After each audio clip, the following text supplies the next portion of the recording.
So I'm here because you guys seem to care a whole lot more than a lot of other schools, and I think that's awesome. Because I really think that's part of one of the things. So I went to the University of St. Augustine, and one of the things that they talked a lot about was autonomy, and it was a word that I had never really heard until I got to grad school, and then it was autonomy. What does this even mean? And I think a lot of it is just taking ownership of like your direction and your destination, the good, the bad, the ugly. And I really believe, especially with the financial stuff, like a lot of times we want to be given answers to things, but I think you have to seek it out is as much of your responsibility. So being here is awesome. You guys just care a lot more, so I think that's great. The next thing I want to know is, how offended are people going to be if I let a swear or two slip? Does it get a little passionate? You're going to be offended. I can work very hard to edit it. Nobody will be offended. Just give me a signal, whoever walks in, I'm not supposed to swear. But so like the types of things that I want to cover, like these are kind of the broad-based topics. Obviously, we'll talk about debt management because that's usually like on the forefront of people's minds as they're getting ready to graduate. Kind of move on to the next things. I think talking about like your job is important in elements to that, salary negotiations, all those types of things. By this time, you guys are probably able to read really well, so I realize there's no point in me actually reading that. Nobody like somebody who reads off the slide presentation. I trick a lot of other people to let me give this presentation, hospital systems, things like that.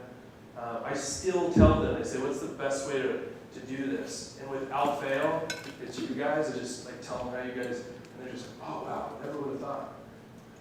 Everybody seems to count out Wisconsin. I don't know why, but whatever. So my story, I don't know, I recognize some faces. I definitely don't recognize all faces in here. So I'll pretend that we're all strangers.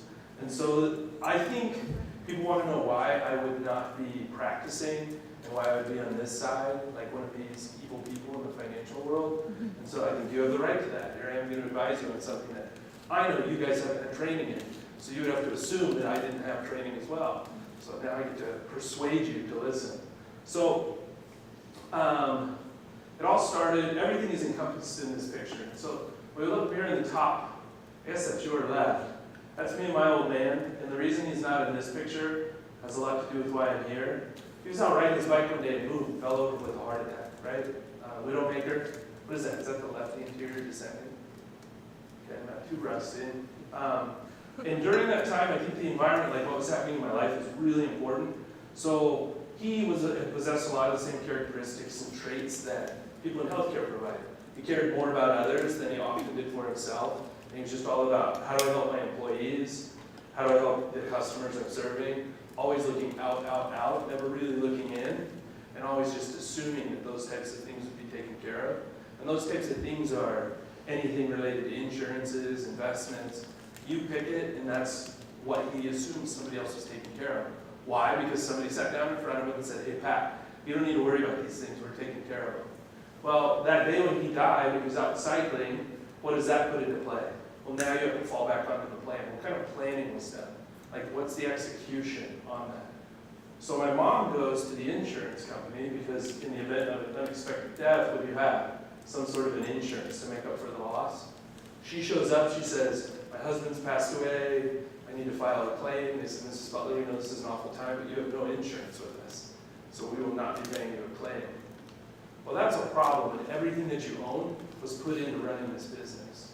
So in like one event, one life event, everything that was great just disappeared. Isn't that crazy? And that happens to people. And that's just life. That doesn't make me special. I just crossed a bridge that a lot of people don't or haven't yet. And so I think that that's important to like, that's what drives me. Because the last thing I would want is for any of us sitting in here to end up in a similar situation. Because it'll happen. You get involved, next thing you know, ooh, I've been practicing 10 years. And you haven't done the types of things that you would want to do. And so that's kind of what fuels me to continue to hop in my car and drive across country and fly across country to deliver these types of things. It's not that I necessarily think that anything we cover tonight will be absolutely groundbreaking and completely change your trajectory, but like, just as you know in clinic and anytime you've kind of practiced physical therapy up to this point, a lot of it is repetition, repetition, repetition, repetition, right? And so this is no different. So I'm going to carry a message that hopefully is just an voice that maybe resonates a little differently. And so, as you can imagine, well, that was me. Like, I obviously didn't know my directions then either. Tilted my head the wrong way. I even remember him saying, even in the back, you gotta like straighten up. I ended up, but so that's where I kind of got into the whole idea of advocacy. And I would sit in these meetings and we talk about like, we need access, we need direct access, we need better reimbursement, we need dry needling, we need this, we need, everything was like asking and begging and pooling money for more permission. And like that just didn't resonate with me. I like had this desire to help, but like, let's all beg together, didn't really like, it just didn't sit with me. Does it have its place? Totally. But that just didn't resonate at that time. And so, fortunately, I was smart enough to not say anything and look like an idiot in these advocacy meetings and say, well, this doesn't make sense. So what did that allow me to do? I get out into clinical practice with that same question. How do I help? And it hit me like a freight train. Like every single day, I'd be sitting in these evals, listening to Mrs. Smith talk about like, well, my shoulder, like I can't pick up my grandchild, or I can't garden, and I'd just be nodding. And as I'm nodding, all I was thinking about is like, did I make my student loan payment? Yeah, I think I made my student loan payment. And she'd keep talking and say, oh yeah, totally, and I'd write something down. And then it'd be like, do I have good benefits? Like, and then like, should I have negotiated better? What do I do if I want to leave here? How would I go somewhere else? Like, over and over and over, these kinds of questions. Every single one of them, none of them had anything to do with her and her shoulder because I already knew what I was going to do. Like, very quickly, you recognize the practice pattern, but I would let her feel important with a lot of head nods. All I was doing is thinking about myself. That's a problem. Like, that's a real big problem, because that's not why you're here. Like, you're not here to get a degree to be able to have a skill set so you can have designated time to just think about yourself, right? Like, that's not, like, that's crazy, but that's exactly what I was doing. And so, like, this didn't become apparent to me until I was kind of having a similar conversation with one of my best friends. His name is Jeff. Jeff says, Dr. Butler, you made it. I was like, that makes me really uncomfortable. Please don't call me that. And he says, why? I said, I don't make physician money. I have physician debt. And I certainly don't feel like I have any control over my life. And he says, okay. Well, that took a dark turn. He says, well, what do you like? And we got into like, well, I like helping people when they're in pain. I like helping people who have goals. I like helping people in like all these different circumstances. And he stops me and goes, I'm going to put our friendship at risk. And I said, okay, this is going to get really interesting really fast. Because how do you, like, seemed a little dramatic.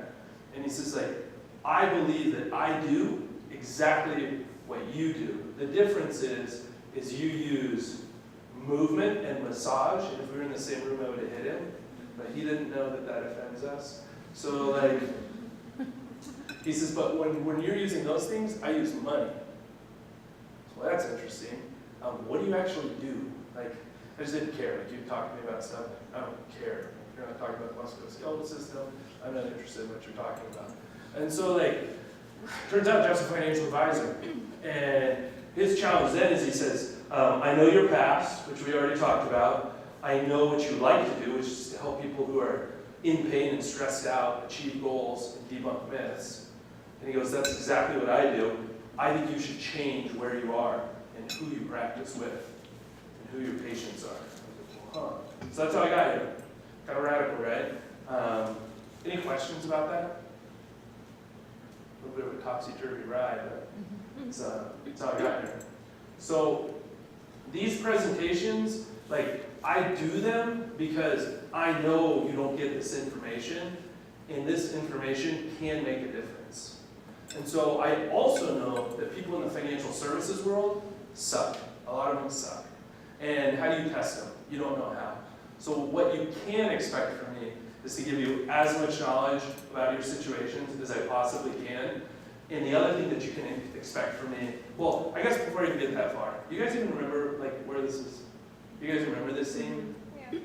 That's good because you shook your head no, that could get dangerous. Could I get 2 volunteers, preferably? I'm just kidding. So this scene, Will Smith is the dating guru trying to teach Kevin James how to attract the woman of his dreams. I don't remember her name. Aurora. He was trying to attract Aurora. I say that too much, I'll trip on those words. But, so that's what's going on in here. So in this scene, what's the principle here? You go 90, I go 10. You go 90, I go 10, right? So Kevin James, because he's nervous and screws up, and what does he do? He kisses Will Smith. So like, if you guys are Will Smith, I will not kiss you. I will go 90. I will provide all the education. I'll do anything that I possibly can. And the rest of it is up to you. Like, you guys have to figure out what you need to take action on. And if I can help you with that, awesome. If not, awesome. But that's the whole purpose of this presentation. I used to hate these because all people try to do is sell us on something. That drives me crazy. So like, what I think is really interesting is how great we are as clinicians. Like, our entire profession hinges around managing stress. Different facets of it. That's like, we're incredible at it. Like, that's what I think our degree is, and it's in stress management. We even, to some degree, help people manage it psychologically, right?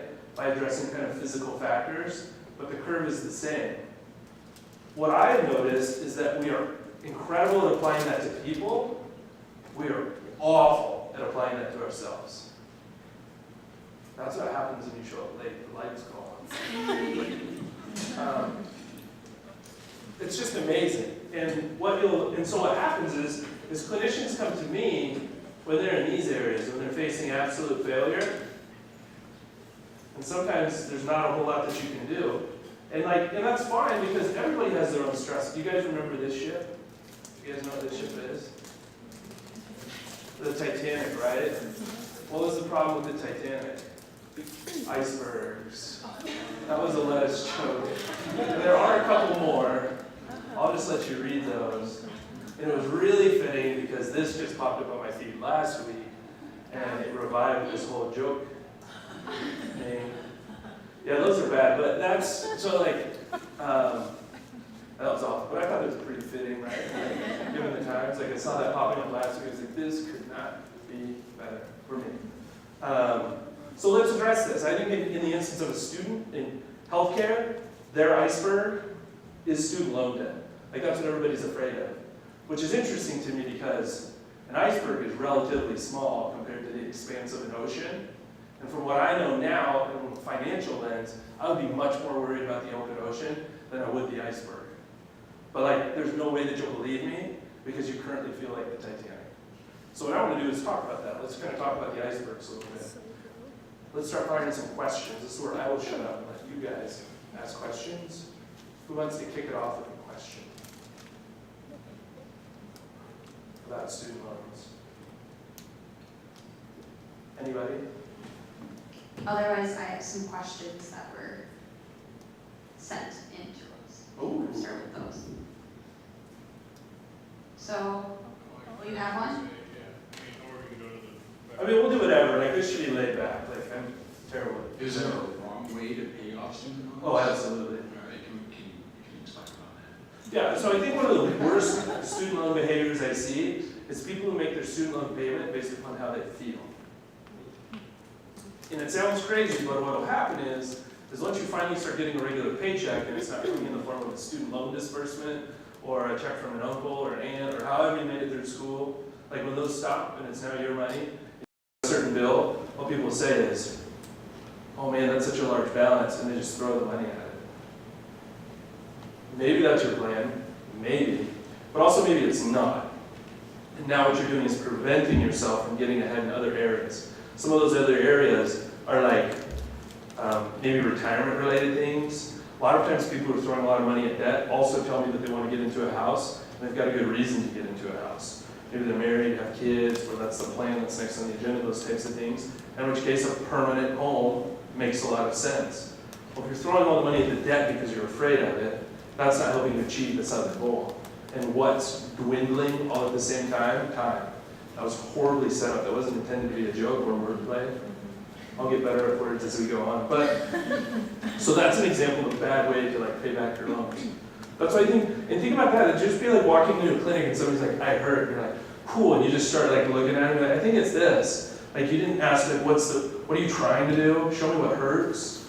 How and when does it hurt? Has this happened before? Like we're very systematized in how we help triage people, but we don't do the same thing with our own situation financially.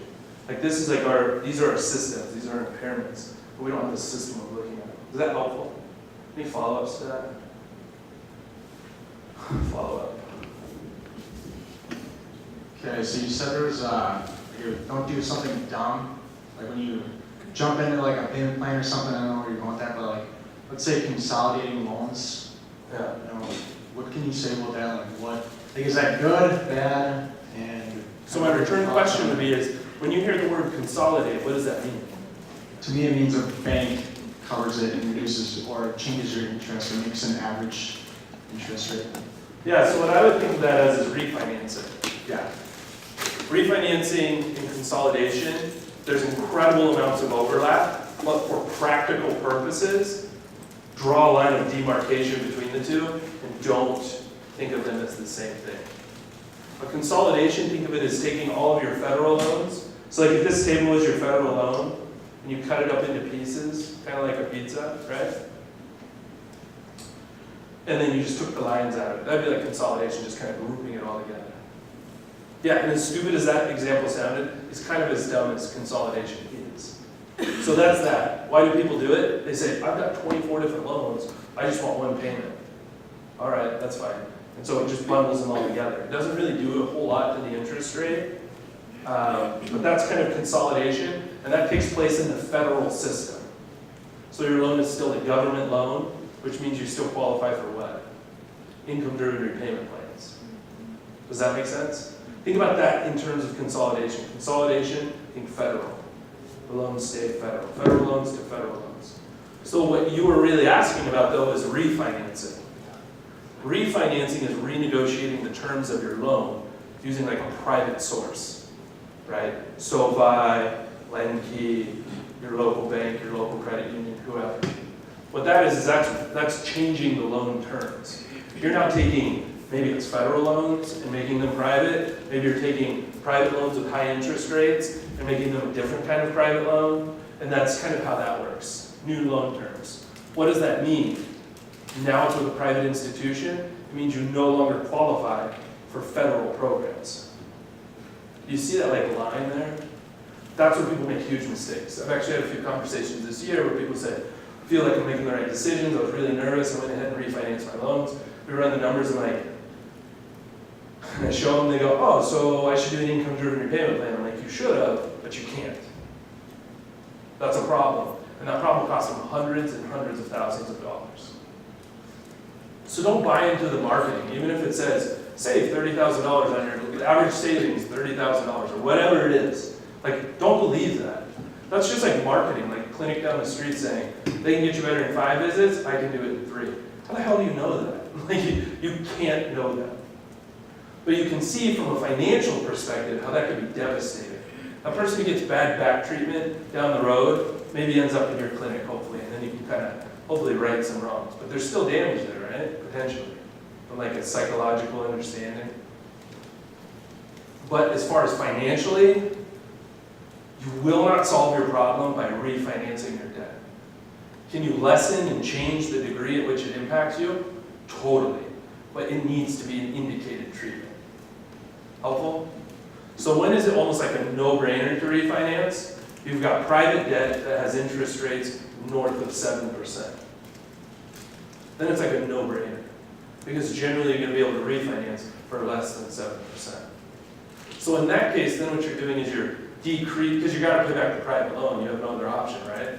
Does that follow? Like, does everybody make sense of that? And if not, just say, I will. Totally lost. Like, and we can like back up, we can handle that. But like, that's the situation where when it's indicated to repay the loan, refinancing is something to explore. If it's a private loan with an interest rate above 7%, almost a no-brainer to refinance it. But don't believe their marketing. They're trying to sell you a solution. They don't actually know your whole problem. Helpful? I feel like we just blew the gray out of that one. Like, that's pretty black and white now, so that's good. Any other follow-ups to that? Question in the back, and I'll repeat it if the microphone doesn't make it. Oop, looks like the microphone's gonna make it. If it lets stop. Maybe. I know last time you talked about paying off the principal versus the interest, and you're able to do that based on the terms of the loan. Yeah. Like requesting that. Can you talk a little bit more about that? Yeah, so like there are some more efficient ways to approach your loan. So if it makes sense to pay it off, that's another reason why I'm not a huge fan of like consolidating the loan. Because when you leave the loan into individual pieces or slices, you can then allocate extra money towards that specific loan. A lot of times what you'll use is one of the extended plans, graduated or fixed. And the way that they calculate that is on the front end of that loan, they just give it a minimum, like what has to be paid. And then over time, they just increase the payment. But where it's set, it's usually at the interest. So you're satisfying the interest payment for all of them, which let's just say arbitrarily, it's $500 satisfies the interest on all the loans, right? But it's within your budget and within your plan to pay $1,000.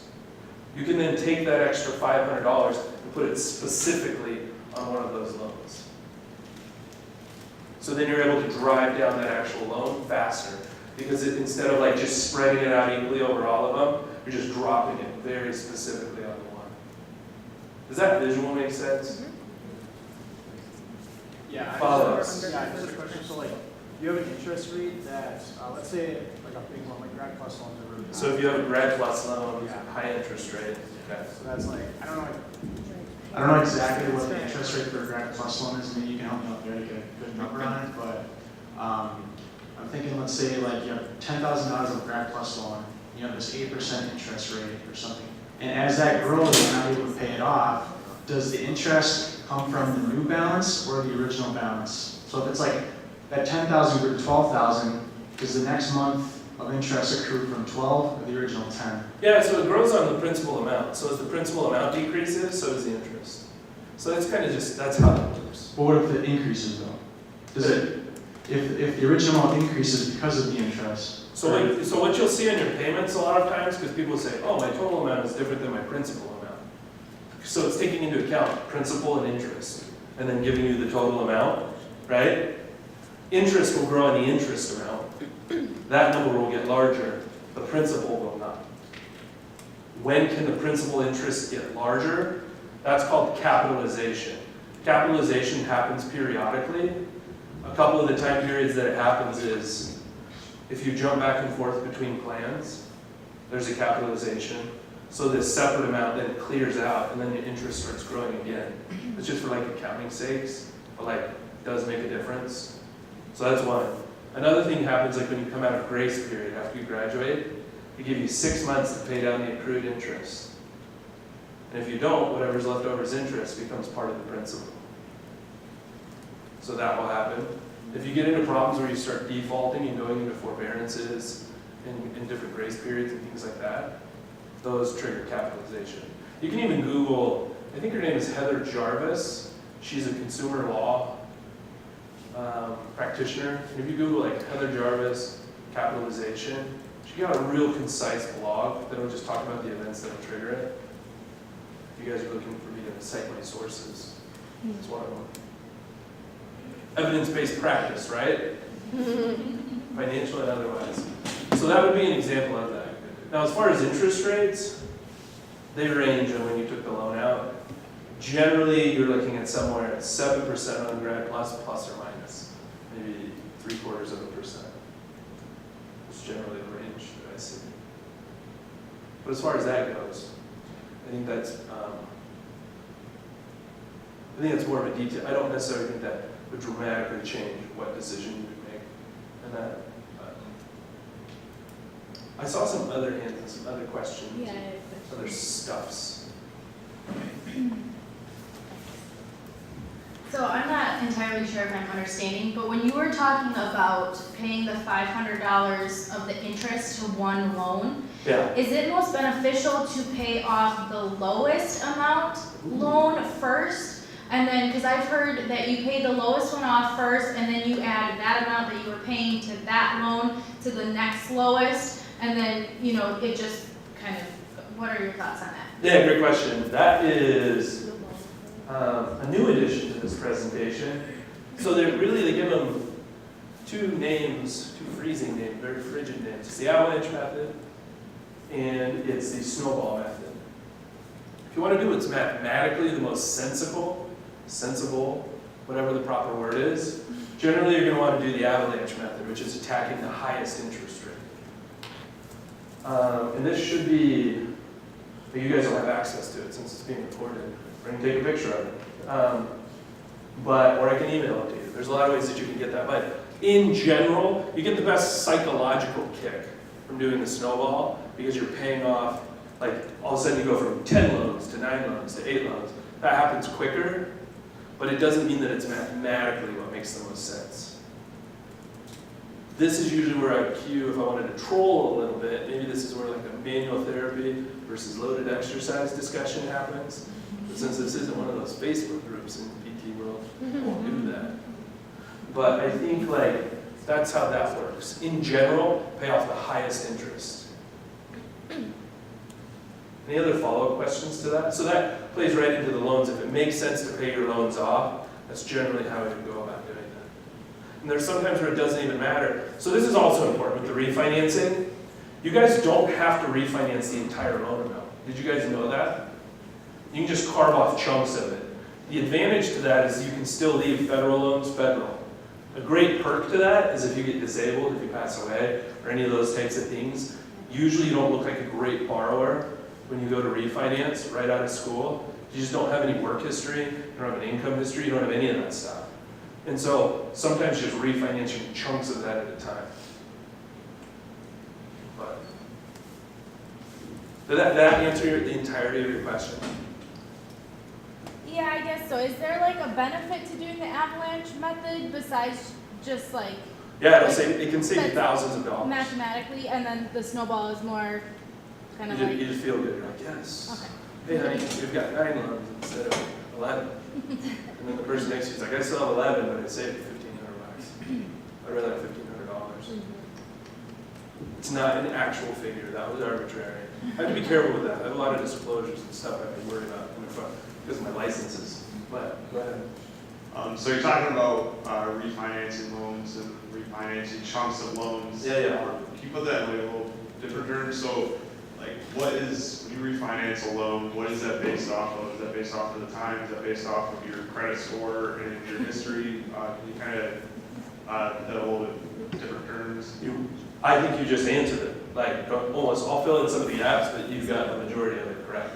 Anything that makes you look better financially, debt amount that you're refinancing, income, are you applying with a co-signer, so you're showing up with 2 players to the game instead of 1? Are you, any of those types of things make you look like a better borrower? And sometimes you want to shop around because there's different people who want to buy your debt, which is crazy. That's a different discussion for a different day. Most of you would hate to talk about that, so we won't. But like, that's how you can be and show up a better borrower. And so with the chunks, maybe it's a situation a lot of times where, let's say you're married, you got kids, you're the only one working, or there's not a substantial income coming in from the spouse. Whatever the situation is, like, you don't want to bring the entirety of that entire liability of that debt out of the federal system into a private system. Just from an oh shit perspective. Like, if something happens, then what happens to this? Because if it's federal, it just disappears. It's gone. Poof. Nobody has to worry about it. But in order to become the best borrower you can, you might have to bring somebody on as a co-signer. Now they have legal right to come after that money. Now things are changing in some of the details and how some of this plays out. That's fine. Like, the situation to situation, look into it. But in general, once that debt becomes private, somebody has to pay for it. So that would be a situation where maybe you just carve off chunks at a time. So you're saying, like, just make it a clean number, $100,000 in debt, and you took out maybe $10,000. Yeah. Okay. You carved out $10,000, refinance that.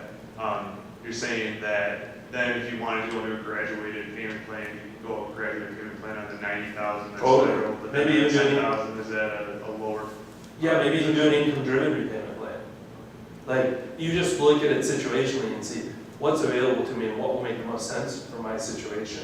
But then you can manipulate those things. It's just like neuro-rehab versus therapeutic exercise. Like, there's a lot of overlap, but the application could be very specific to the situation. What's the risk then in taking out chunks at a time? So the big risk is that interest rates change. So maybe you got a 4% offer on your original amount, and now maybe the new one's 5.5.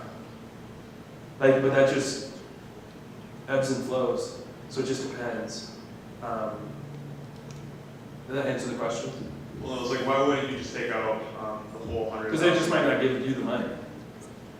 Like he'll show up and he'll be like, yeah, we would love to give that to you, you're a great person, we don't care, the numbers don't make sense, we're not gonna let you refinance that much. Why? You don't have any credit history. Oh. Well, I'm gonna go get credit history. Awesome, come back when you have that. Well, what would you give me? Well, we'd give you 20 grand. Awesome, I'll refinance that 20 grand. So that's just where the negotiation takes place with whatever entity it is. So then I think a bigger question, like let's step up one order above that question, should I even refinance, right? I think if you're at debt to income ratios, federal debt to income ratios, 2 to 1 or greater, meaning if you're making like 60 grand and you've got $180,000 of debt, like I can show you like right now, the math is almost impossible for it to make sense to not use an income driven repayment plan.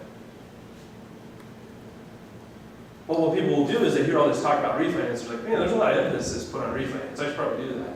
Maybe it could be the dumbest thing you do if you're trying to get financially ahead. Because if you think about it this way, if you've got 180 grand of debt, you're stressed out. Why? Because you have nothing. You have no assets. You just have a 180,000 pound anchor. If you had $180,000 of assets, whatever it is, pick whatever form you wanted it, your first thought is probably, well, I just pay off my debt. I would challenge you and say, maybe you shouldn't. Then we talk about the value of an asset over time, compound interest, and all the stuff that people have said over the years. You just wouldn't care as much. But the problem is now is all you have is red on your balance sheet. And so like, it's just like when somebody shows up and like, man, I just hurt so much. Yeah, but you walked in here, that's awesome. Nobody's helping you get ready, that's awesome. Look at what we were just able to do in this exercise, like in this session. Oh yeah, that's awesome. Like, you start to put some perspective on the pain. Does that make sense? So like, the same time that's fighting against you interest rate wise is the same time that can help you grow an asset. And you're gonna have way more time that you'll be alive without student loans. It's dark and ominous, I should change tone. Then like, you're gonna have way more time on earth without loans than you will with loans. And like, that time without loans is gonna suck a lot more if you don't have assets.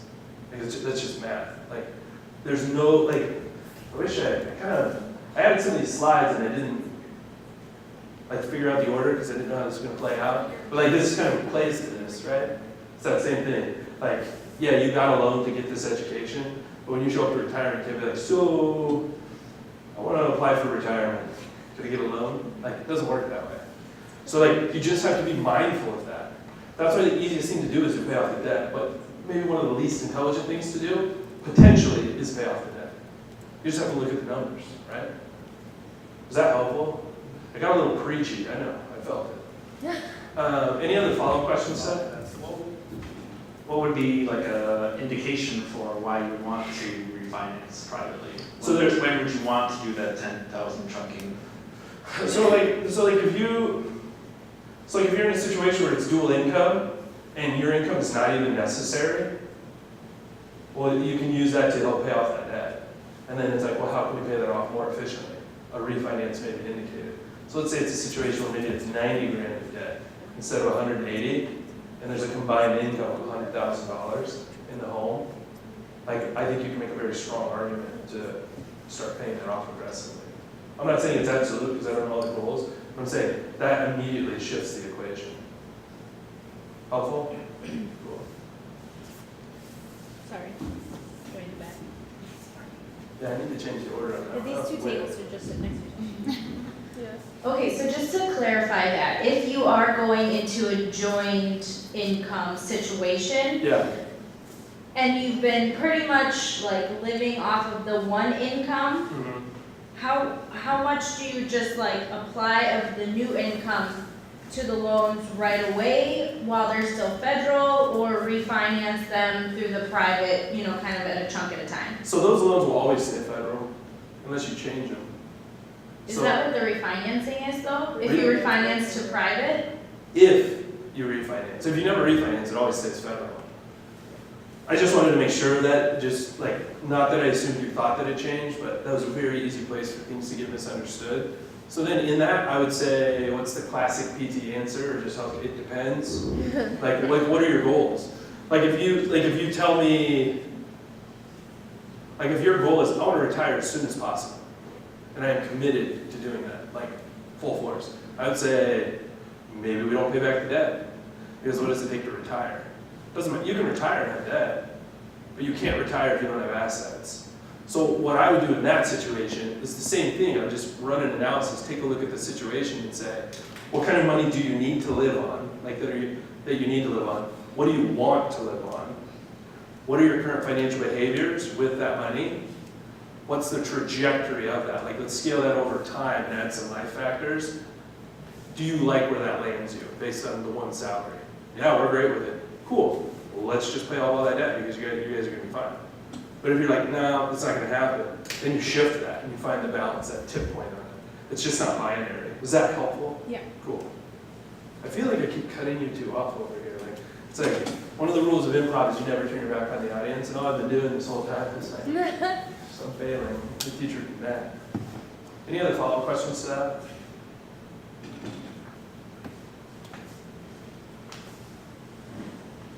Should have worn a Fitbit to get steps. My question is, what are some pros and cons of different payment plans? Because you talked about like the income-driven Yeah. repayment. Can you talk a little bit more about like pros and cons between different types of payment plans? Yeah, so like, and that'll probably dovetail really well into like public service loan forgiveness.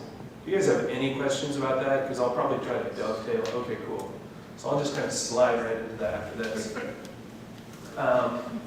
And so, what are the pros and cons of the different plans? The standard repayment plan, we'll just kind of start in order. The standard repayment plan is just what the government, like, it's just baseline terms of service. You're going to borrow this money, our expectation is you would pay it back in 10 years at this interest rate, so it equals this is your monthly amount in order to be able to do that. I think that, I do a lot of my analysis, that's just like kind of the comparison. It's just like, because when they gave you that money, like, in theory, you should be able to pay that back in 10 years. In practice, it just doesn't happen. Like, it just usually does not work that way. So that's that. That's just what I think of that as. There's no pros, no cons. It's just, has nothing to do with how much you make, has everything to do with how much you borrow. Right? And then what do? They give you some graduated options that say, usually the graduated options are great for somebody who, it probably makes sense for them to pay off the debt, but you're not exactly, you've got some more career development things or some more moves or stuff that you're trying to see how it pans out and works out. Maybe it's residency, which I'll make an argument for income driven for that. But maybe it's just one of those situations where you're not exactly where you want to be. And so it just gives you some flexibility on your obligation. The extended plans are great because it just says, hey, if you chose to pay this off over 25 years, this is what the payments would look like. People get so fixated on that, and they compare the interest rates and the total amount of interest, and there's no way I'd ever do that. Nobody's saying you have to do it that way. The government, as the loan servicer, the loan has to show you how it starts and how it ends. That's like their legal obligation, so you know what you're getting into. At worst, this is what this looks like. And then it's up to you if you're going to overpay that. So I like those extended plans for situations where you want to pay the debt off a little bit more efficiently. So especially when you do exit counseling and you're like, I don't know what to pay. Whoa, I need a neuro screen. Like, stat, you got problems. So that's like an easy no-brainer. You're like, I know for sure I'm going to pay off the debt. I just don't know exactly how. It's a real easy plan to elect because it just gives you flexibility, especially if you're going through grace period. Nothing is impacted with the interest rates, none of those things. And this is where people say, yeah, but the total interest. Yeah, but if you paid the exact same amount as the standard payment plan, you'd be done in 10 years. Like, it's just the math on that. Does that make sense? Like, any of those plans, standard, any of the extended, any of the graduated, any of those words, they have everything to do with how much you borrowed. They have nothing to do with how much you earn. The flip side of that, income-driven repayment plans, that's where you get pay-as-you-earn, revised pay-as-you-earn, income contingent, income-based, and that's where you get really confused, right? Those have nothing to do with how much you borrow. Nothing. Whether you borrow $50,000 or $500,000, your monthly payment would be the same. This is based off of your income.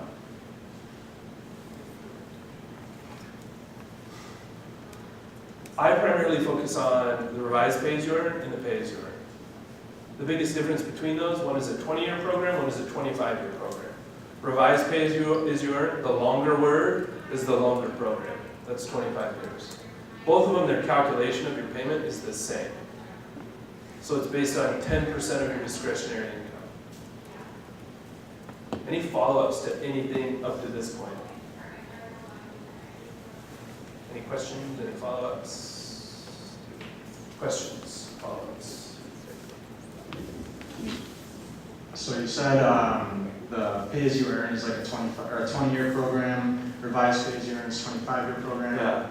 So, I mean, when you pick a program like that, are you stuck for the, so I'm guessing that, like, because the way I've seen it is it starts off with a lower number, and then it's like 500 to like 1,800, or whatever, like, on the website, that's what it would show. From what you could guess, why would that number go up? Because you're making more money. Exactly. Yeah, so, and that's just a guess. So if are you strapped to that 20 years, or like, is it just an estimate basically for this much money, or can you like, if you, I don't know, you got money from someone, or I don't know, you just all of a sudden got more money and you wanted to pay it off. An uncle shows up with a trust fund that you didn't know you're Yeah. named beneficiary on, and you get cut a check. Can you pay that towards your loan? Totally, 100%. Should you? Ooh, it depends, right? Like, here's Will with the ambiguity. But so yeah, just remember, if you think about if you gave me $400 and you said, Will, you got to pay me this back over a year. Let's say $1,200, so we can just keep the payment plan cheap, right? You're fine, well, it's $100 a month. And I showed up on month one and I said, what if I give you $600? What are you gonna say? All right, cool, we'll give you $600. Like it's the exact same way with the loan servicer. They don't give a damn. Like, so you have to also remember that. The second you give them $1, you're not getting that $1 back. So now that $1 is drawn, you gotta draw a line through it, can never help you again. I think that's important.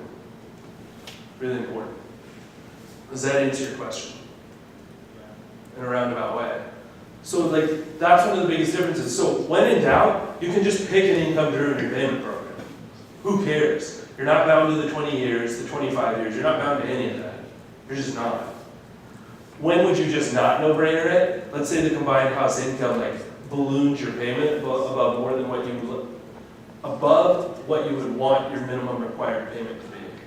So if you're like, I want my minimum payment because I want the flexibility, I want that $500, and your combined income blows it up to $1,100, maybe you pick one of the extended plans.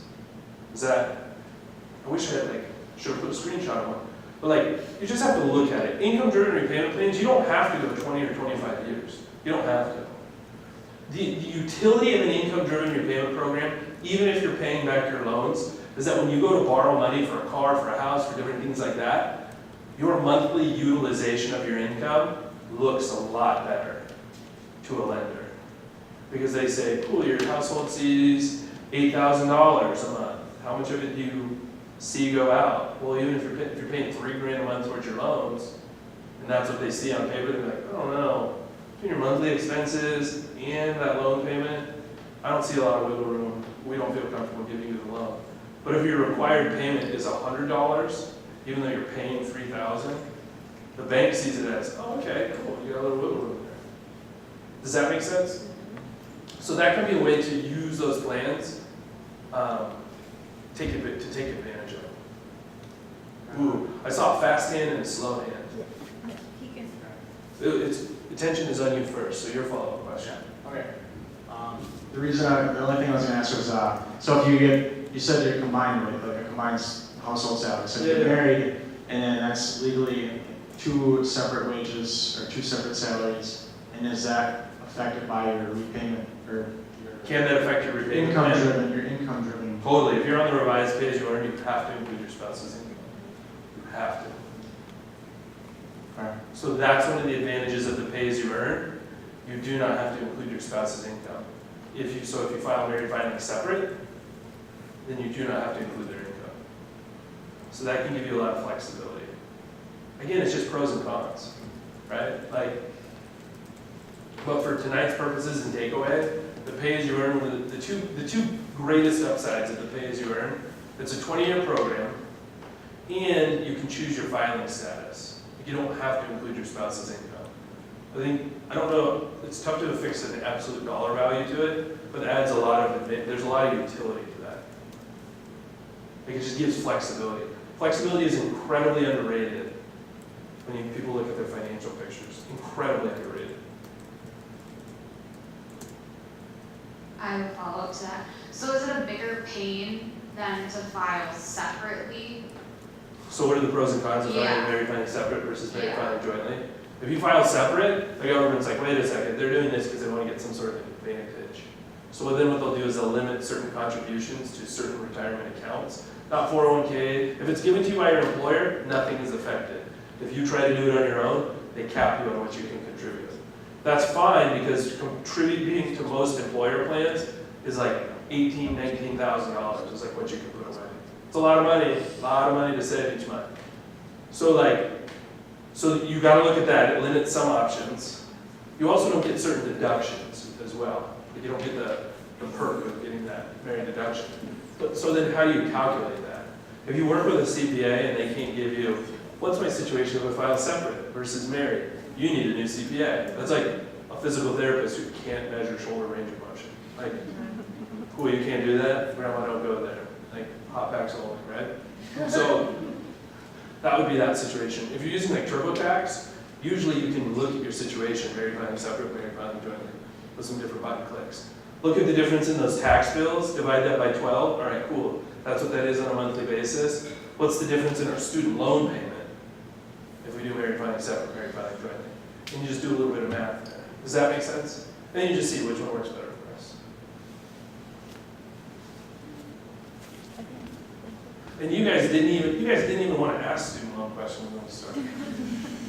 That's all we talked about for almost an hour. Sorry. They're scary. Yeah, you don't have to apologize. I'm scary? No, they're scary. Student loans are scary. They are. So just to clarify, the income-driven loan repayment, there's like the revised pay as you earn and then the just pay as you earn, right? Correct. Those are kind of under the, Correct. Okay. Under that income-driven repayment umbrella. yes. Okay, and so you don't have to include your spouse on the pay as you earn, but you do on the revised pay as you earn. Yes. And can you change these plans at Yes. all? Okay, so it's flexible, so like, I mean, there's consequence. They're not paying free, sure, but you can change it. You're never locked in. okay. That's good to know. That was really nice. I just think the flexibility is important. Like, because what are you guys going to, what are each one of you going to be doing in 10 years? Who the hell knows? Like, you asked me in high school, oh, what are you going to be someday? I don't know. And then what did I become? Physical therapist. I'm practicing physical therapy. What are you going to do in 10 years? I'm going to be a financial advisor. No, like, I did not say that, but here I am.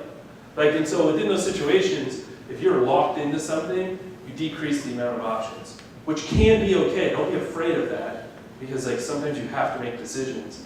But I just know that early on in your professional careers, a lot is going to change. A lot. And like having flexibility in some of the things on the financial side, there's a lot of value in that. That's why I'm always like, oh, I'm gonna refinance. I'm like, be slow to do that, because once you do that, you've done that. Any follow-ups before we get into the PSLF? Did I answer that? I was rude. Did I finish your question? Cool. So this doesn't apply to everyone, but I went back to PD school a few years after graduating. Yeah. So I was already paying on my student loans and then deferred. Do you get a second 6-month grace period once you graduate? Yeah, from my understanding, totally. I would contact your servicer to double check, because everybody seems to handle them just a little different, even though when you get them from the same place. I would double check.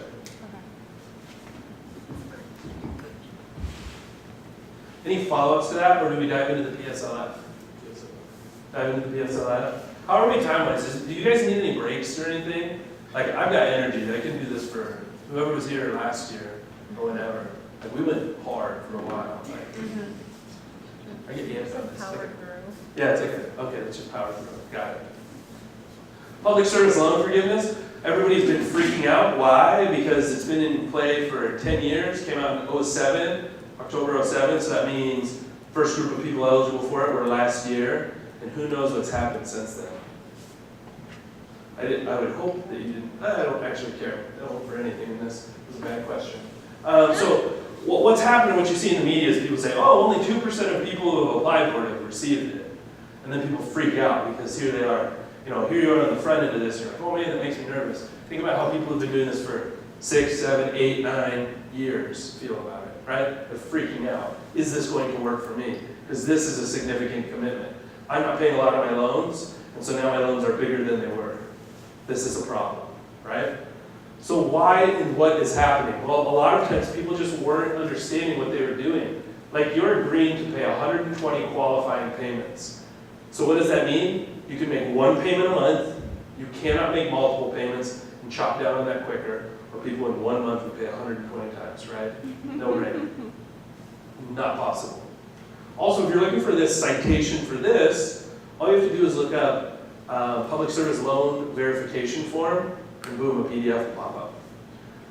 So you're agreeing to make 120 qualifying payments on direct loans. So whether it's unsubsidized direct, subsidized direct, like direct needs to be the type of loan. Pretty simple. And you're agreeing to make 120 of those. It doesn't say consecutive either.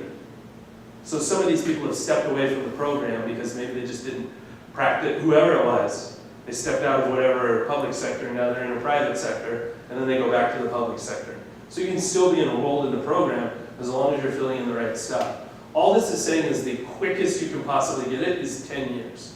That's all that's saying, and that's what you're agreeing to. The other thing that you're agreeing to is that you will fill out this application for forgiveness, right? And you'll fill out this paperwork. So what people were doing, did you guys ever see The Office when, I forget his name. Who's the main character? Michael Scott. I was like, Mike. It's not Mike. Or Michael. So when Michael Scott stands up and says, I declare bankruptcy, a lot of people are doing the same damn thing with these loans. I declare public student loan forgiveness. Not happening. Doesn't work that way. Not at all. But that's what people are doing. You say, oh, well, I'm doing this. I'm doing forgiveness. Cool. What have you done to show that? So what happens? These people shell out thousands of them. But probably as many people as are sitting in this room are processing those applications. And they say, I'm ready for forgiveness. And they say, cool, where's your paperwork? I don't have it. All right, back of the line.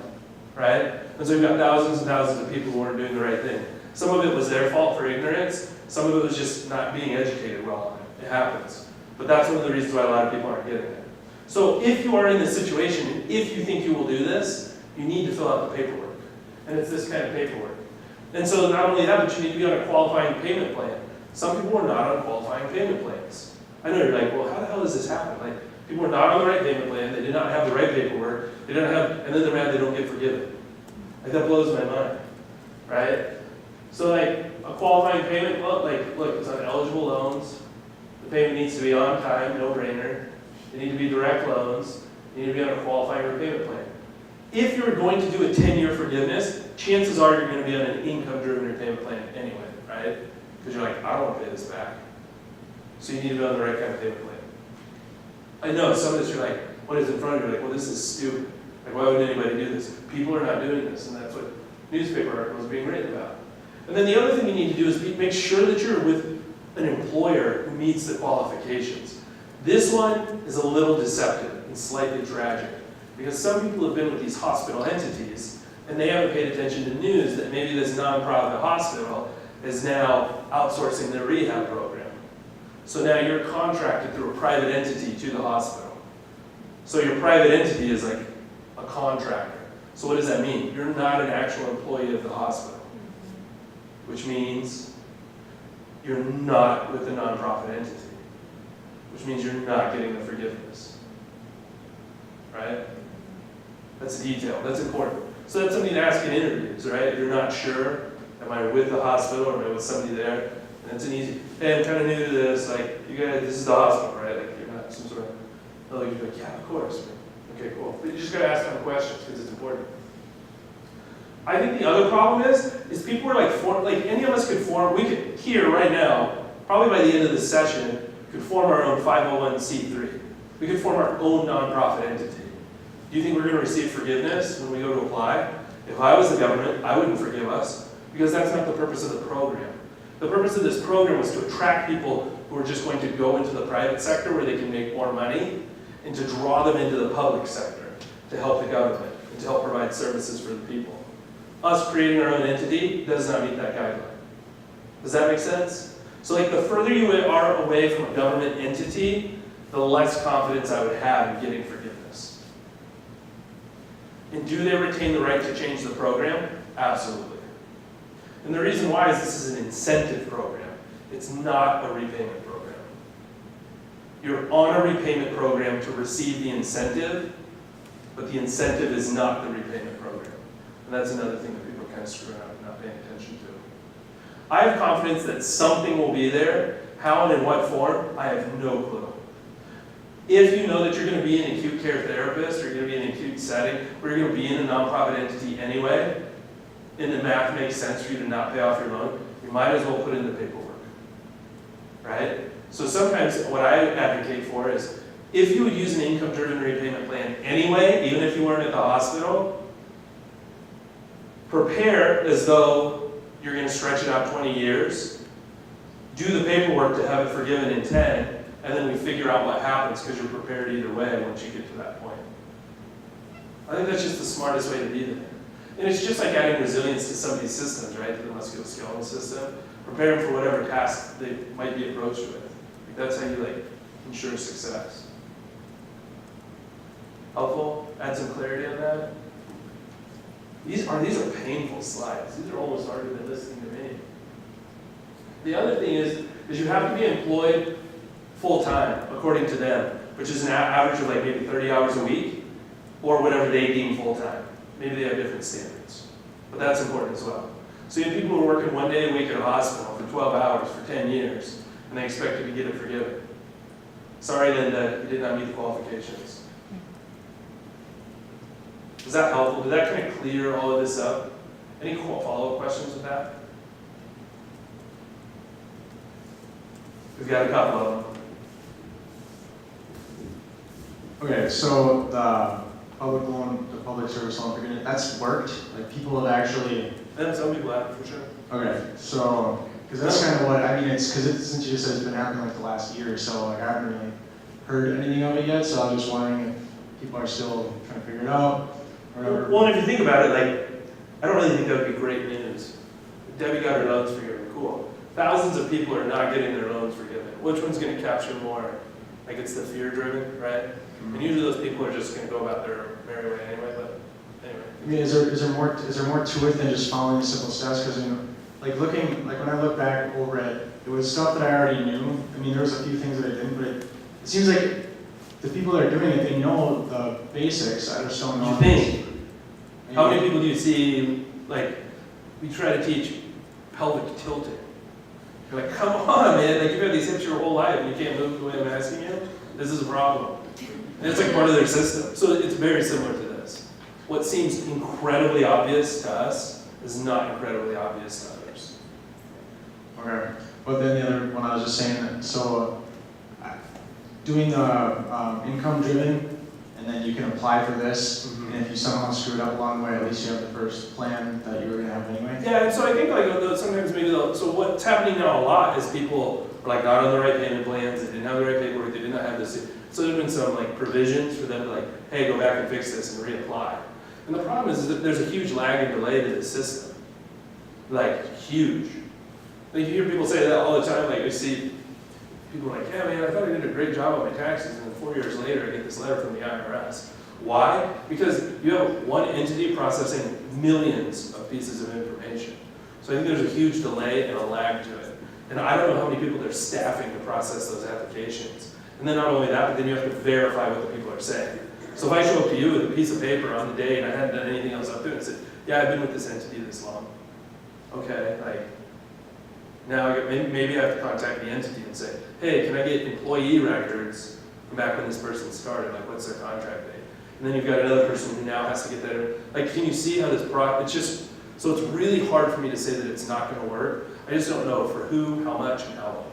So would you say when you're making a payment, every time you make a payment, make a copy of it or something, so you have the proof at least for yourself, so when they say well, we didn't receive your payments, you can at least back yourself up. I mean, you could, you're also gonna have receipt of that on their sites, right? Like you're gonna have payment history stuff in that regard. The biggest thing is just getting it on there, and then they'll see it. They'll have an electronic record of that. But you also gotta imagine, think about how far technology's come, even in the 10 years since this program's been into play. I mean, you probably had people filling out student loan information with pen and pencil, you know, like back when the program started, which is really funny to think about. But like, things are just a lot better now. So I imagine that's a system, there's just a lot of things that we have to figure out. But you're right, like anything you can think of that's gonna build your case, build it.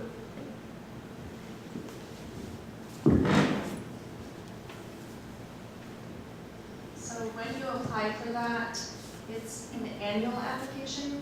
No, so this Or is it one time? yeah, so I mean, if you change entities, I would fill out a verification form for the new entity.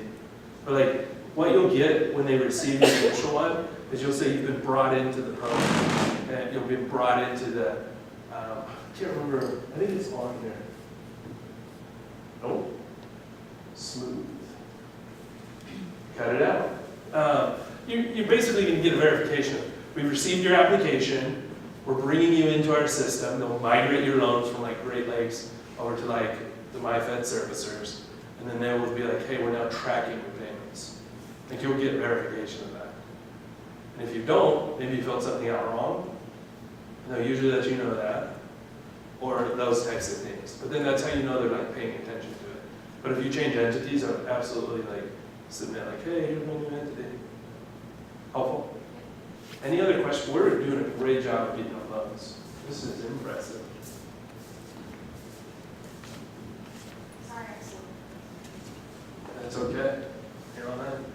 So with the forgiveness after the 10 years, if there's an outstanding balance, does that like count as income, and do I have to pay taxes on that as income? I've been waiting for somebody to ask that question. I've heard that, and I'm not sure how true it is and how it actually works. That's the golden goose question right there. So as it's currently written, everything forgiven is tax-free. That's why it's an incentive. It's like, well, hot damn, they just draw lines about 200K, I'll take it, right? So that is, so as it stands, it's tax-free. Could they make a modification where that's taxed? Yeah, probably.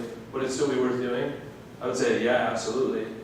Because then what the government's gonna do is, hey, we forgave, for real simple math, we forgave $100,000, right?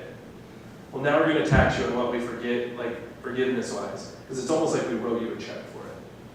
Does that make sense? And let's say we tax you at 30%, right? I would much rather owe 30 grand, right? Than to owe that 100. So in that case, it still would make sense to send it there. Have they done that change? No, that's totally hypothetical. But currently it's tax-free. Could they make it taxable? Yeah, for sure. Could they just forgive chunks of it? Totally. Like, it's within their right because it's an incentive program to make some changes to things.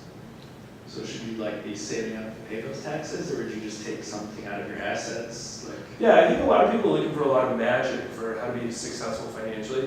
The number one determinant of financial success is savings rate. How much of your money are you saving? Because if you tell me 10%, I'd be like, well, on what?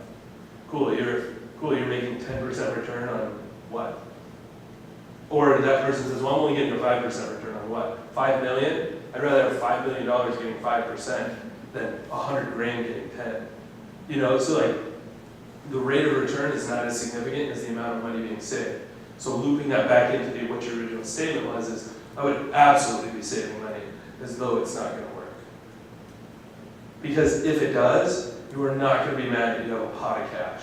Well, damn, I didn't have to pay this to somebody else. I'm super mad, right? And sometimes you need those kinds of things to like change a behavior. Because success in your financial life has more to do with behavior than a return, than a rate of return, than a particular investment, than those types of things. I mean, how similar is that to PT? Right, like that's everything for outcomes in outpatient. Any other follow-up questions to that? Rough stuff. Cool. So what kind of bandwidth does everybody have? Lot, little, because we can stay deep or we can stay superficial. How much more time do you guys want me to talk? This maybe in English. Not will speak, I think different. You have another 30 minutes, 45 minutes, just keep going? All right, cool. Let me see, is there anything else in here? No. Oh, one thing I would consider is if you have co-signers on your private loans, consider their financial well-being and the stress that they're under. One of the ways that you can say, hey, thanks for doing this, is making sure that you have provisions in place where if you die, that they're not stuck with the debt. So maybe like a small life insurance policy of some sort. Not a really sexy thing to talk about, but very considerate when it's your aunt, your grandma, your mom, your dad, your uncle, somebody who's co-signed for it and now they're on the hook. That's smart. It's just a little aside. That's for the others. Because I've been on those phone calls where they're like, I'm really stressed. What happens if something happens to Billy? Like, I don't know. So, your first real job, I think the big question is like, what am I worth? Did any of you guys get nervous about like the interviews and how you're going to respond? It's so funny. I talked to some people that this like real cocky swagger, like I'm going to walk in there, they're going to offer me this, and I'm going to get that. And they come out and I'm like, what'd you get? And they said exactly what they offered me. I'm like, yeah, damn right you did, because you were an idiot and you didn't actually prepare for that. You just thought that your feelings would get you more money. It doesn't work that way, right? So I think one of the things, so then how do you actually build what you're worth because you don't have numbers to substantiate that? I think one of the things that's really important is more of like, has nothing to do with being in the clinic. It's like knowing, having a good idea of what it is you want to accomplish as a professional. And then, is that valuable? Yes or no? If it is valuable, how do you make it more valuable? Is it training? Is it going to certain conferences? Is it developing certain courses and program? Is it marketing for a clinic? Is it, like, those are all things that can add value, very objective value to a clinic. That's something you can add to your interview story. When you say, I really feel that I should be paid more. Like, well, why? Because what does a clinic actually need, or a hospital, or any of that? They need somebody who can evaluate and document. I know, I just like really pulled a lot of warm, fuzzy feelings like right out. Oh, I thought that my heart would do a lot. Yeah, it does. It really does. But when you look at it empirically, that's what they need because that's what drives revenue, right? That's what keeps this place open, what allows them to provide the services. How can you do that? So if you don't have something to differentiate yourself, they're going to see you for what they need. And what they need as a business owner, they will often pay as little as possible for it. Not because they're mean or they don't respect or appreciate what it is you're going through in life, but that's business. And that's what keeps this whole machine running. So I think some of the things, for example, like to be unique as a new grad, creating a story around, like if whatever, you have some sort of fascination with TMD, like that's easy. I'm going to do these kinds of coursework, I'm going to do this, I'm going to market to these dentists, here's how I'm going to do that, we're going to do community workshops. Like if I'm an owner, all I'm seeing is cash signs. So I don't know if any of you guys have treated in any of your clinical experiences like TMD, but it is awful. When I talk to it, I work with a lot of dentists, they don't want to treat it either, at all. So if you somehow specialize in that and can drive that, that is worth a lot of money. Very easy to tell the clinic owner, I'm going to bring you this, you owe me that. Does that make sense? It's like that's a great way to craft a narrative and a story behind something you can like get around and get behind. Like you have to like really examine your component parts and what are areas that you have complete control over magnifying. Like you can't come up to me and say, well, I have more experience than the person next to me. No, because you passed the boards like the exact same day. Like I don't care. Like you're effectively the same person. So you can't barter on experience like that. To some degree, I'm sure people could find a way to do that. But what you can do is this is my trajectory. This is what I thought about. Here's how I've thought about it. And the more sure your like professional business plan is, the more likelihood you are to find value. That doesn't make it an easy conversation to have, right? Sitting down in front of somebody with all the experience in the world, like all these things up behind you, and then you're like that deer in the headlights, and you're like, I want more money. And you're just waiting to get hit by that truck, right? Like, it's gonna hurt, raise for it. So I think like, that's one of those things you need to rehearse that. You need to have those conversations. You need to have mentors, whether it's professors, whether it's people in the PT community, whether it's a family member, you can then share your ideas with and just ask and say, I don't need you to tell me warm, fuzzy things. You've done that my whole life, which is why I'm here, because I know that like you'll help me because you care. I need you to poke holes in my story. Like ask me questions, do this, do that. That's part of that preparation. That's how you add value. Because like if you're great at communicating and you're great at marketing or you want to be involved in the community and you even tell a clinic owner, I bet I can bring you an extra 5 patients a month. outside of what the clinic provides me. Like, what's your reimbursement rate on that? And then they say, well, I'm getting paid, X on that. Cool. Multiply that by 5. Is that like appealing? Like that's appealing. That's a no-brainer. Like that just makes sense. And then you can challenge them with that. That's where you can pull what I want to be paid from. Like that's how you work. That's how you leverage your degree. And if that owner isn't willing to listen to that, you might not want to be there. Any questions or any thoughts or follow-ups? Because a lot of this is just kind of, it's what I've observed, what I've helped people coach them through, what I've seen work, and some just like those types of things. But that might not be helpful for your specific situation. Any questions? Because you can negotiate a salary. You totally can, but you have to have reasons for it. I talked to a lot of very, very successful owners all over the country, and I talked to them about this. I said, the number one complaint that I hear from like fresh clinicians is I'm not getting paid what I feel at work. And then they kind of like, well, the response is not great. And they just say, like, what do they expect? Like, what do they want? Like, their student loan debt is not my problem. Like, it sucks, and I would love to be able to help them with that, but like, that's not my problem. Like, those are not my problems. But then every single time they say, if a new clinician could tell me why they were worth more, like, and we could objectify it, we can make it objective, I would pay them that, like, without question. But like, how often do we actually do that? It's a tough exercise, I think, but it's important.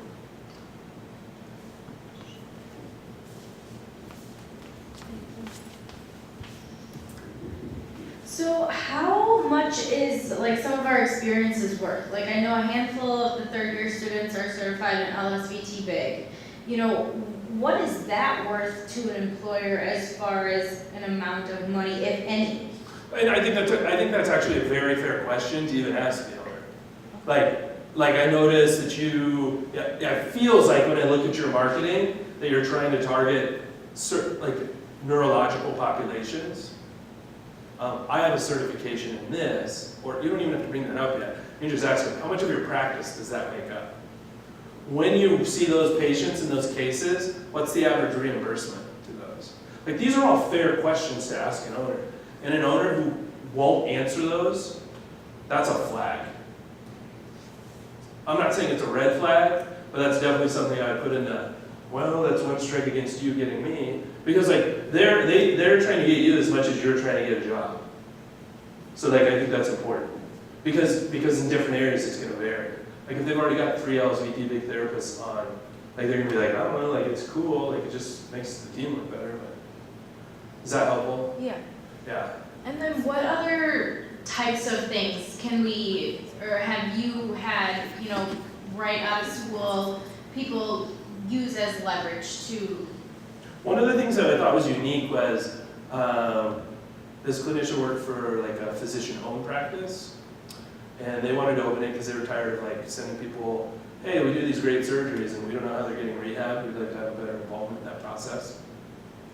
So all he said was, we talked about it, all he told them, he says, I want to stay on the cutting edge of the profession, so I want to do a ton of continuing education and go to a lot of conferences, and I will bring all that information back, and I'll probably meet therapists who you would want to work here.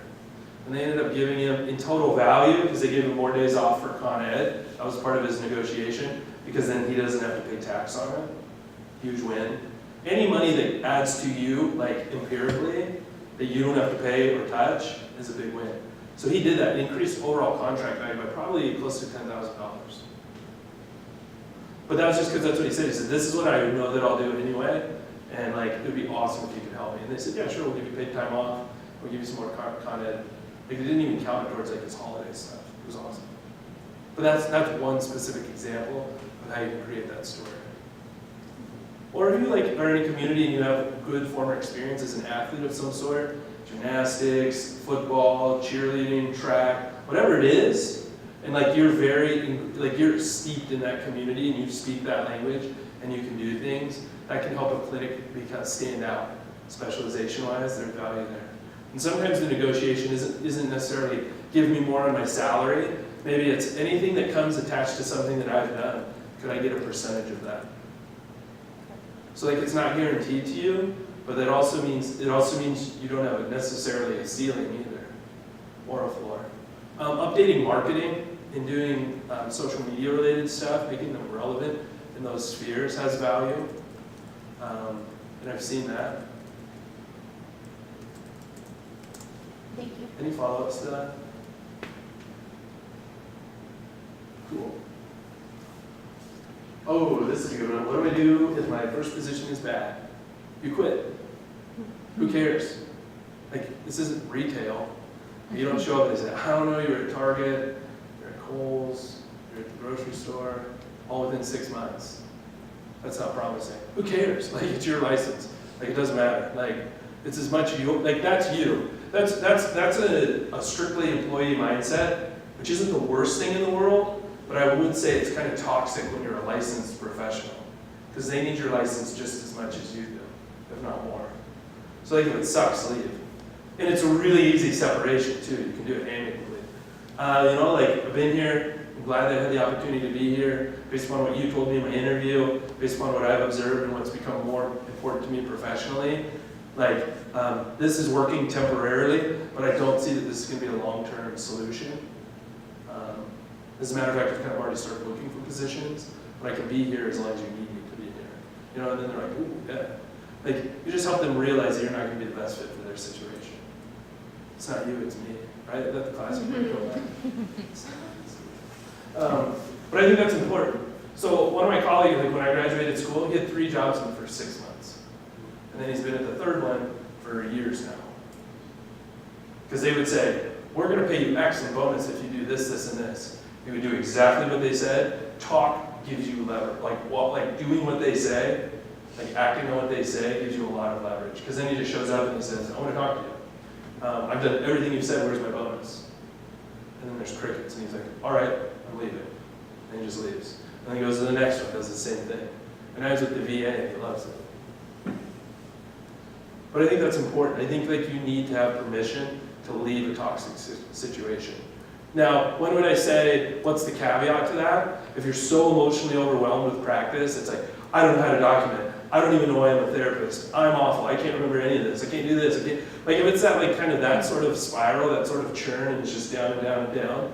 Like you need to be able to step out and try to look at that objectively and be like that's imposter syndrome. That's okay. It doesn't mean the clinic's bad, right? I think that's important. This is just another awful joke. I shared it last year, I think. And some of the jokes have changed, like the lettuce ones, those will be here forever. But any questions about like employer benefits? Because there's a ton of value in employer benefits, but most of the time it looks just as it looks to you now, completely meaningless. And it's usually an afterthought. But these are important, especially if you're on an income-driven repayment plan. The reason why some of these benefits are incredibly important if you're on an income-driven repayment plan is because your income-driven repayment plan is based on your adjusted gross income. So your gross income is like, hey, I'm going to give you a salary of $70,000. That's your gross income. Your adjusted gross income are the contributions that you're making before you get taxed. So that's things to like 401k, a health savings account, different types of things that can come out before tax. The result is your adjusted gross income. So the more you put away before taxes, the lower your student loan payment is. Kind of important.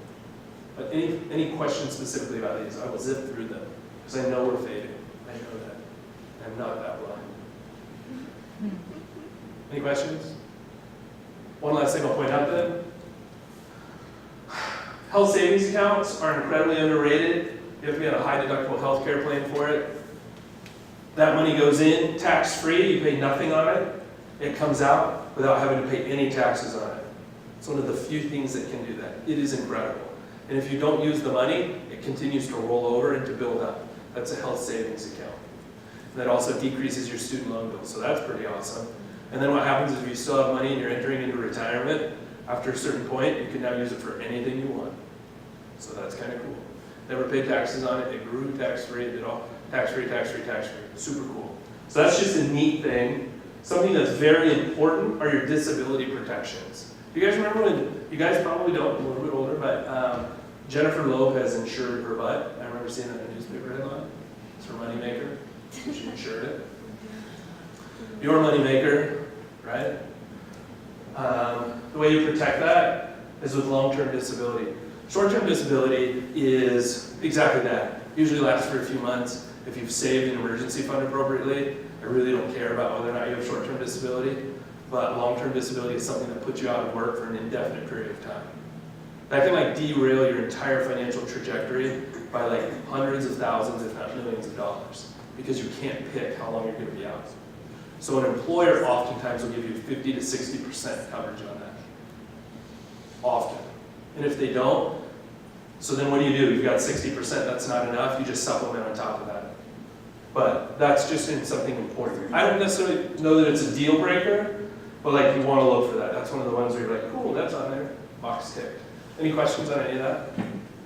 Exciting, this is riveting.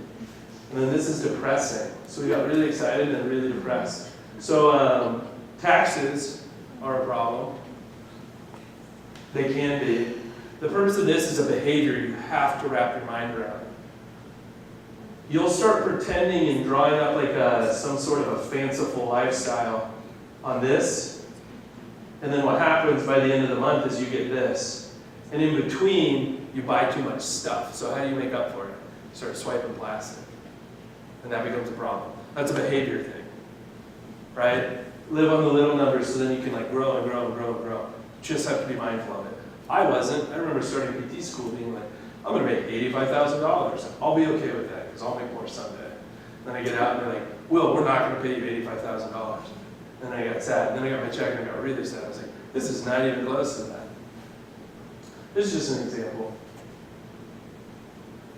So like the other behavior, you have to start paying yourself first. You have to, you have to, you have to, you have to. Are there exceptions to this? Everybody wants to bring that up. But the mindset is you have to start paying yourself first. Because just like this side, like we already talked about earlier, so it's not even funny because it wasn't then, because like there is no such thing as a retirement loan. Like you can't do that. And that's a behavior thing. It's incredibly difficult to save for your future self. Like there's some, you can get really weird and creepy and put an imaginary entity of you out 20 years and have that conversation and be like, they're begging you to save more money. And that will be you someday. It's important. And so I think that kind of the mindset, we already talked about that, a little bit about the debt. The mindset of that is like, people get really like hung up on how much and when and what ways. I mean, I think find something that works for you budgeting wise. Like you can't change what you don't track. Because you just can't anchor it down, you can't really know those things. And I think that's important. Like people will show up to me and say, please help me. I'm like, with what? I'm like, well, my loans. All right. How much do I pay? I don't know. What do you make? Well, I don't know either. I haven't got my first paycheck. All right, well, that's a problem. Like, so what are your bills like? I don't know.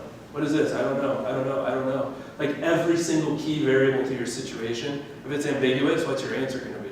Ambiguous, right? And that sucks because you're like, it's like shutting off the lights in this room and trying to make it to the bottom of the stairs. Some people will make it safely.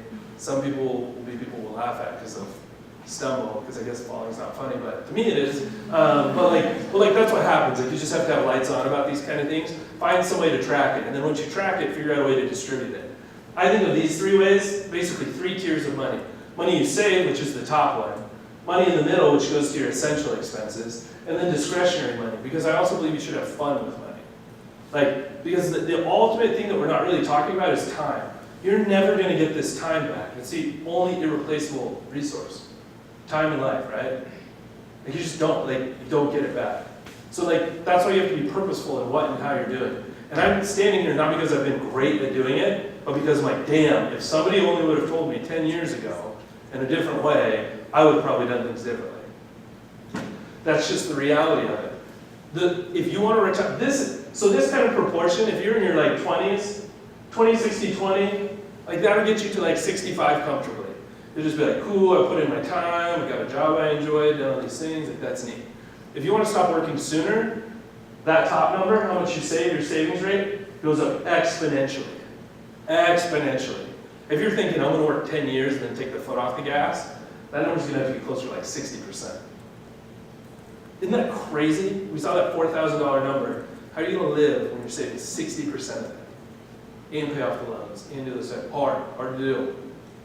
But if you don't even know where you are at baseline or how you interact with money at baseline, how do you even know if you can do that? Like, you can't do that. So like, I just think that that's an important mindset. And there are certain things that are going to creep into your essential expenses that have never been there before. Early in your career, it's usually going to end in the word insurance. Why? Because you just don't have any money to replace what you lose. Whether it's a car, whether it's your stuff in a condo, whether it's your ability to generate an income. So what do? You buoy yourself up, you create a protection around you with an insurance.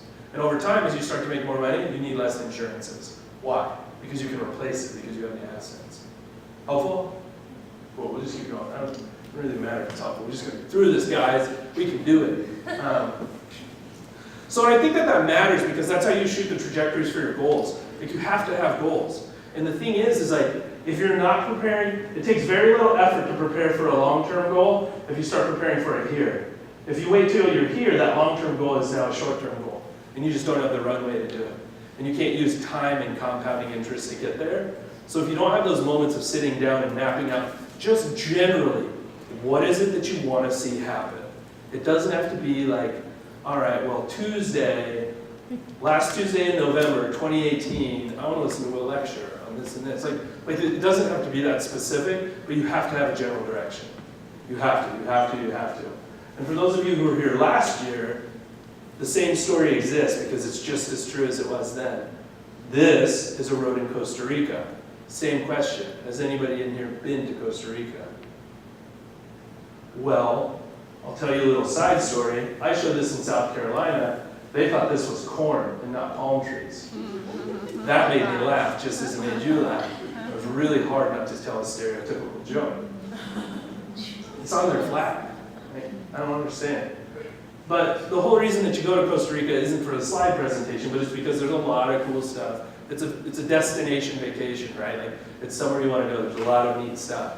Unless you're like me and I react to anything that flies, bites, and stings, in which case it was a little dangerous. But I still had more fun than I did bug bites. And like, it's incredible. You get these experiences that you could never have before. But the thing is one of the experiences I had that a lot of others don't have is 4 flat tires on the side of a road and I don't speak Spanish. That was my experience. And people tried to warn me about it. You're going to rent and drive a car in Costa Rica? Yeah, why wouldn't I? Well, what you just told me you were going to do, I wouldn't advise it. Why? The roads are bad. Yeah, sure, whatever. No exaggeration. This lunar-looking surface, like, it did feel like I was driving on the surface of a dirty golf ball. Unbelievable.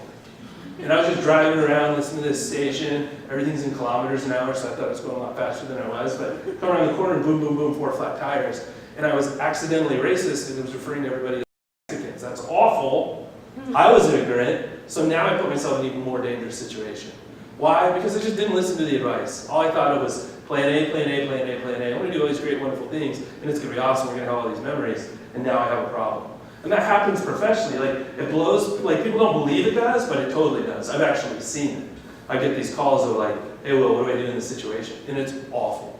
Like, awful, awful stuff. Usually, all I can do is console people. Because when you get into those kind of situations, you have to prepare ahead of time. And a lot of times, you don't pick your potholes. You just really don't.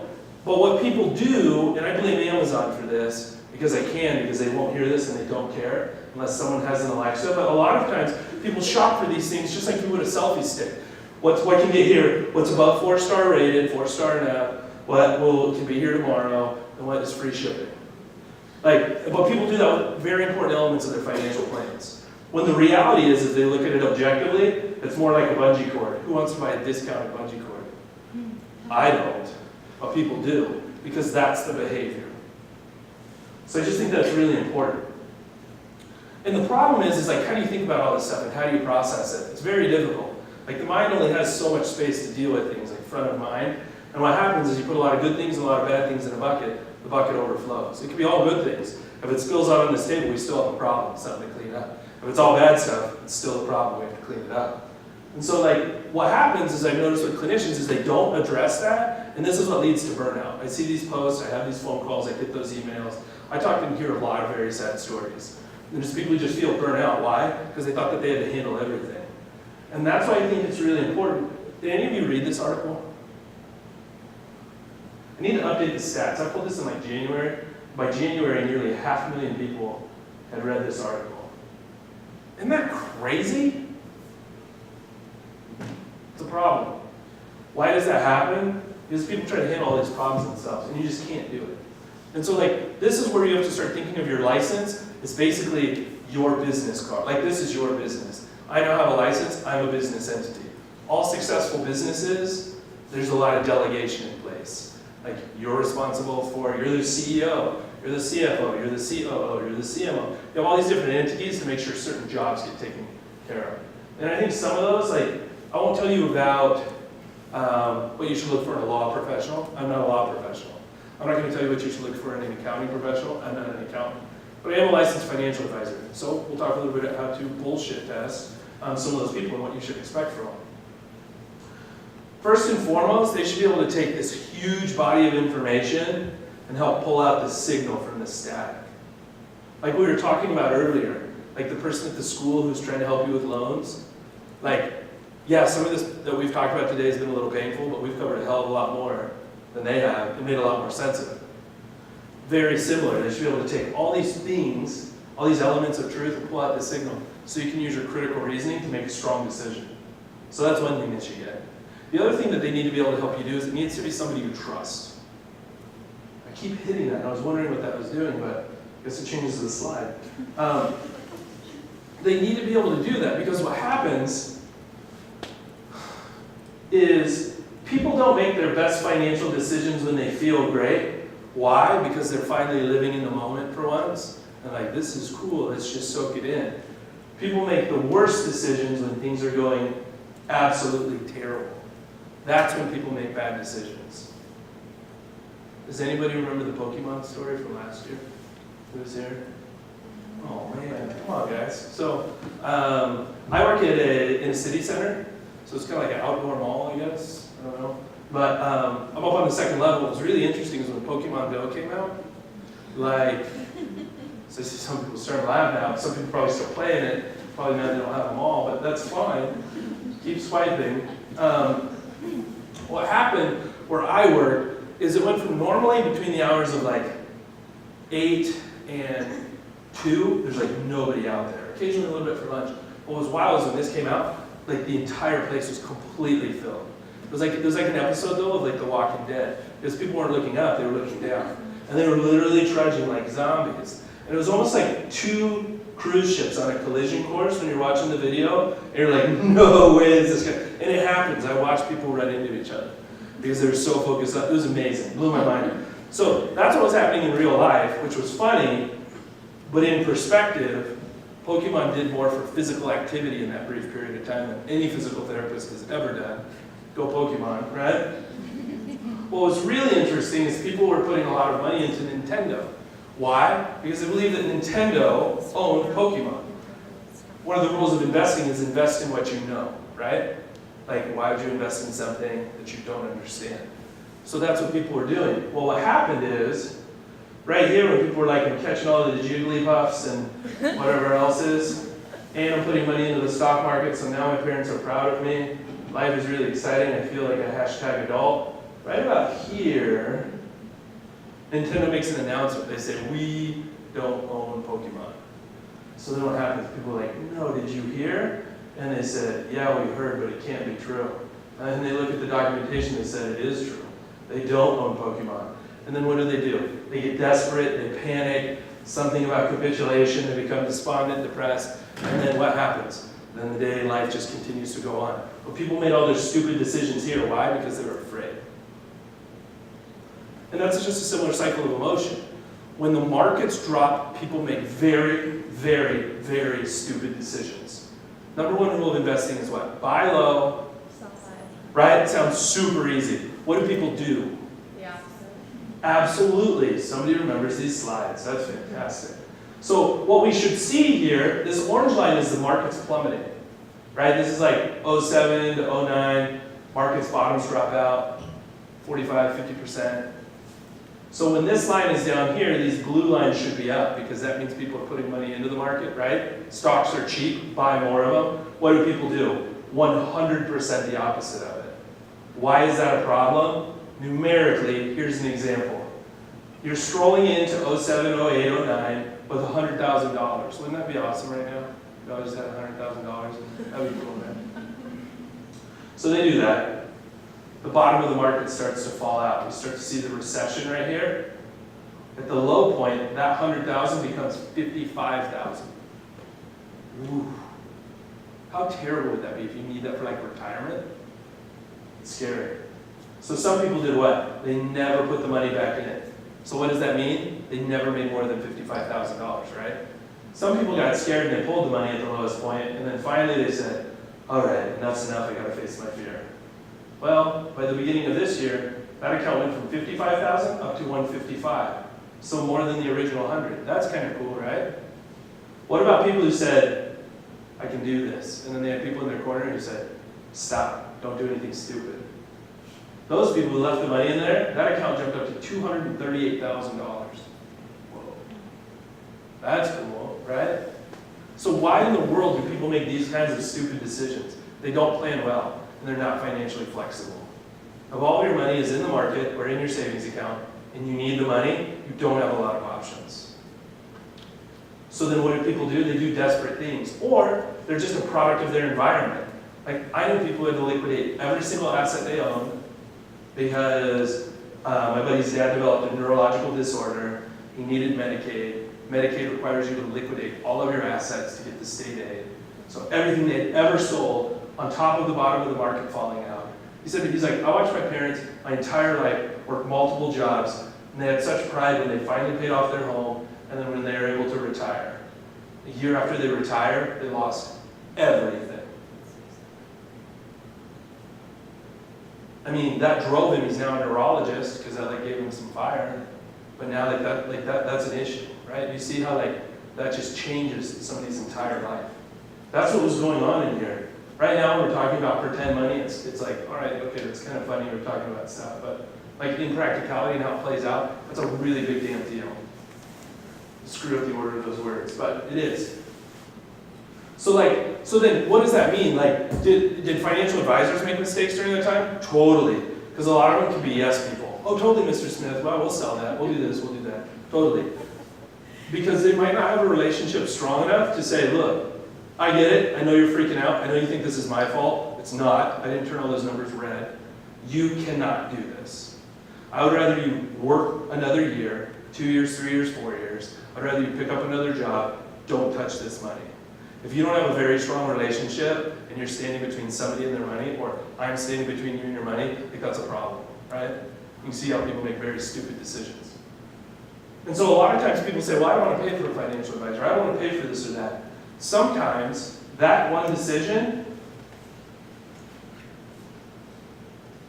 that's a pretty significant decision. That's a six-figure decision that person helped you make. Probably worth some stuff, huh? Right? But this is really important. And I love this meme. I'm sorry that I buried it, that continue that depressing monologue. But this is important. You need to have somebody you're okay feeling dumb in front of. Like, I know some of the questions asked tonight were the exact questions asked last year.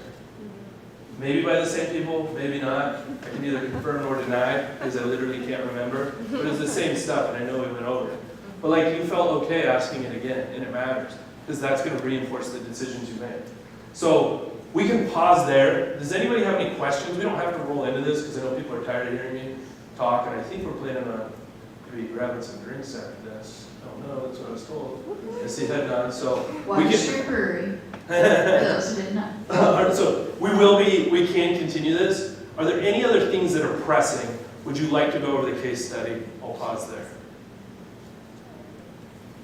I don't know, I need words. I personally just think doing a case study helps put some of this into perspective. Cool. Do For people those agree? who haven't se- For Can we those do the who case haven't study? seen it, it is helpful to see like it numbers punched in and stuff. Cool. So we're gonna do it. We're gonna tough it out. Alcohol awaits. We can do this, guys. So like, this is just an example. Is it everybody I see? No, but this is an example, and I've seen it enough times that it's still relevant. So I'll let you guys read the numbers. You can see we're using that same $68,000 figure we used earlier. They have an emergency fund of about $5,000, which is neat. You can see down here, life is about to change. Remember we were talking about multiple income sources? Like, here's where we have an asymmetrical debt and income between the spouse, right? So what would that do? That would affect your student loans, right? So what do they want? Well, on a student loan strategy, I just didn't want to put this on a separate slide, so I put it here. They had the goal of down payment for a house, and they wanted to save for the future. Probably because I had scared them into saving for the future. That's fine, doesn't matter, they did it. So because of the asymmetrical wife with no debt, or future wife no debt, husband with debt, what's the way that we can balance that asymmetry? Because it was really important that they had the ability, the choice, that if she didn't want to work, she wanted to stay home and raise the kids, that she could. Is that outdated, antiquated for some people? Sure. But some people want to still have that option. So how do we do that? That pay-as-you-earn program works out great. Why? Because now they can file separately. The student loan repayment was about $420 a month.